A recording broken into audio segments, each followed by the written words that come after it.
Hey y'all, Moses here. I had a couple of things I wanted to talk about over the last few days that didn't quite fit into their own individual video topics, so I figured I would kind of roll them all together and just give you my weekly thoughts on what's going on with the game and some of the things I've been talking about or thinking about either on my stream at twitch.tv/wtfmoses or just in general regarding the game. So the first thing is the most recent news is that 3 million concurrent players was reached in the last few days, if not today then the day before. I think that is obviously due to the fact that we're in the holiday season. A lot of people have time off work and school or are able to all jump on and play at the same time. Still, that's an incredible achievement considering that, you know, the next biggest game I think is Dota with like 1.2 million. And even though that's the record, they haven't really been hitting that in a long time. So that's a huge, huge milestone. And it just, you know, the 2 million was crazy. 3 million is just as great. I don't know when we just go like, yep, there's 4 million now, I guess. But on top of that announcement, where I'm getting this information that I'm basically directly quoting from, in the same announcement, they basically linked to a BattleEye tweet that stated that at this moment 1.5 million people have been permanently banned due to cheating, which is also an incredibly high number slash achievement. I don't know what you want to call that. 1.5 million people being banned for cheating in this game is pretty insane. I would say that that's fairly representative of what we know with the player base increasing due to the influx of players from China and a majority of the cheating players being in China. That 1.5 million kind of grows with the player base in China. So not trying to be too xenophobic, obviously. There's no need to be blocking, you know, entire regions out of the game for cheating or anything like that. But it's just interesting to know that 1.5 million players have been banned for cheating. So obviously that's an ongoing issue that is going to continue to be a battle and always will be. It is across all games. So yeah, hopefully the devs and BattleEye can keep fighting the good fight there and trying to keep the games as clean as possible. So one other side note, apparently that's a lot worse than third-person perspective. Just one more reason to play first-person perspective, but I know that that is just an issue in that game mode just due to the preference of the Chinese player base to play in third person. Anyway, so one other thing I wanted to talk about, well, there's many more things, but the next thing I wanted to talk about is Miramar. So Miramar, I've had the chance to spend a lot more time playing as of late, and I'm starting to kind of get a more fully formed opinion on how the map plays. So my first critique, and I will say this, that I like playing on Miramar. I have no issue playing on the map. It's just that it has a few deficiencies that I think kind of limit my enjoyment in certain aspects. So the first is viable drop zones that promote both action and good looting. So I've found that between Pecado and the Hacienda del Patron, that those are the only two places I'm ever really interested in dropping.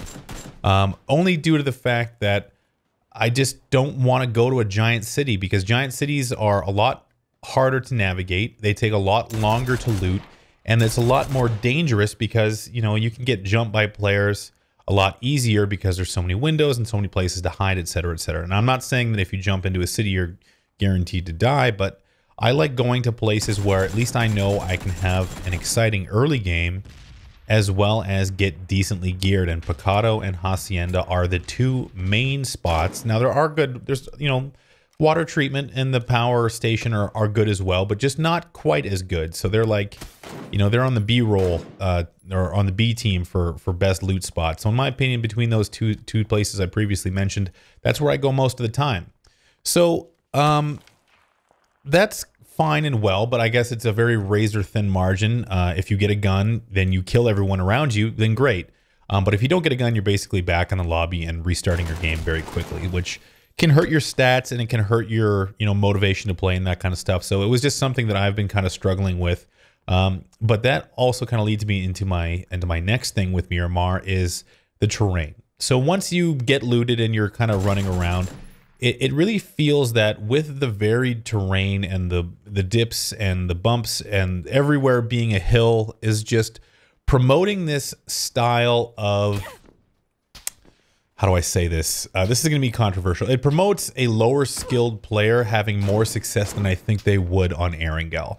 And when I say that, I mean that they are able to approach you. Like if you get into a gunfight, you can have someone approach you from a flank and have 100% cover all the way right up on top of you just by running through a hill or running through divots and that kind of stuff. So you have no real way to defend yourself, whereas in Erangel, you would just be getting shot at from long distance, and at least you would have a chance to shoot back or seek cover or something like that. It wouldn't mean you would survive, but it would be a lot less easy for players to sneak up on you. And now I benefit from that just as much as anybody else. I sneak up on players all the time in Miramar only because they have no idea I'm coming. So that doesn't make the issue okay, or maybe even make it an issue at all, but it's just one of the nuances of Miramar that makes it kind of a frustrating experience from time to time, where you can be running and doing your own thing and making every right decision and taking a gunfight and playing the game the way it's meant to be played, in my opinion, which is, you know, killing other players and trying to survive. And just to have someone who happens to be sitting in a divot somewhere that you can't see creep up on you and kill you. So between the cities and the terrain, it can be a little frustrating just getting through the game at an even pace is what I would call it. So having a vehicle in Miramar is very, very key, because that means you can, you know, quickly enter and exit engagements without having to get into prolonged gunfights. The long-range gunfighting on Miramar is a little lackluster in my opinion. Well, I still think I need more time with it, but I've just been having trouble with that navigation and gunfighting element that on Erangel seems a little bit more fluid, and maybe that's just due to the fact that I've got about 500 or 600 more hours on Erangel than I do on Miramar, so I can't hold it. I can't hold it accountable too much just yet. But just some thoughts there. So with that in mind, I wanted to talk about the mid game. Now I've had a few conversations with a few different people, ranging from the mid game is boring and absolutely terrible to the mid game is what you make of it, and there's no big deal. It's the same as Erangel was, which is, you know, I think I fall somewhere in the middle. Going back to my previous point about the drop zones, I think the player base has matured to a point now where people are a lot more comfortable dropping into school and military base and Picado and Hacienda and duking it out. But that means that the player count drops rapidly at the beginning of the game. You can go from a 100-person lobby to a 50-person lobby within 2 minutes of the game starting, which then renders the game nearly empty in the second and third circle. And then, you know, leading into the end game, things kind of pick up again. So it's this weird kind of dip in the mid game where so many people have died trying to get to the good loot spots that there's just no one left really, or you're kind of wandering around looking for someone to fight and you just by circumstance miss everybody, or you find someone and everything's fine. It really depends on a game-to-game basis. But really, I guess the question I've been asking myself is what can be done to make this a better experience? And really, I'm not sure. I'm not sure if this is the player base, again, maturing and jumping into bigger loot areas, or the limited loot spots on places like Miramar or Erangel, which I believe has more varied loot spots that are a little bit better and still viable than Miramar does. I can't really say from an efficiency standpoint how many high efficiency, high action loot zones there are in Miramar, but I would limit them. I would limit the count to maybe less than 5, where Erangel has several that I could name, but I won't. So regardless, the mid game seems a little bit slow. I'm not saying it's a symptom of anything other than player behavior and movement, but it really means that if you're looking for action in the mid game, you definitely have to seek it out. You have to jump in a vehicle and start driving around, or you know, crashing the middle of the map looking for fights, especially on Erangel. But in Miramar, it just seems like you're taking your life in your hands by seeking that action, which I suppose plays again into the battle royale aspect, where if you want to find action, you know, action might find you when you don't want it to, right? So that's just one more thing to consider. But I'm interested to hear your thoughts on the mid game. What would you do to improve it, or if there's anything wrong at all? So leave a comment down below with that. So the last thing I wanted to talk about is the most recent patch on PC, targeting the rubber banding and you know, trying to fix that. And I will say that in my experience, even though I jumped on right after the patch launched and there was still a ton of rubber banding, that today when I was playing, I did not notice rubber banding in any of my games. Now that's in the North American servers. I'm sure there's people experiencing rubber banding out there. I know the Euros have been having a hard time with it, at least from the people I see complaining in my Discord at discord.gg/wtfmoses. But you know what? Ultimately, I think they've done a great job with reducing that aspect, at least for me, which is what matters. So, I mean, I'm not dealing with that as much as I was you know, when the test servers were live, and certainly in the last couple of days before this patch went live.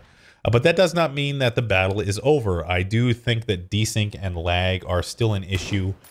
Teleporting players and adjusting the adjusted movement of that kind of stuff is still a bit of an issue, especially in gunfights. You'll see people teleport around, especially in the early game. So I'm interested to know what the next step is from PUBG Corp / Bluehole's perspective when it comes to attacking things like hit registration, which is primarily a function of tick rate. Yeah, the tick rate conversation. So when it comes to tick rate, we know that the servers run anywhere between 17 targeted for 30.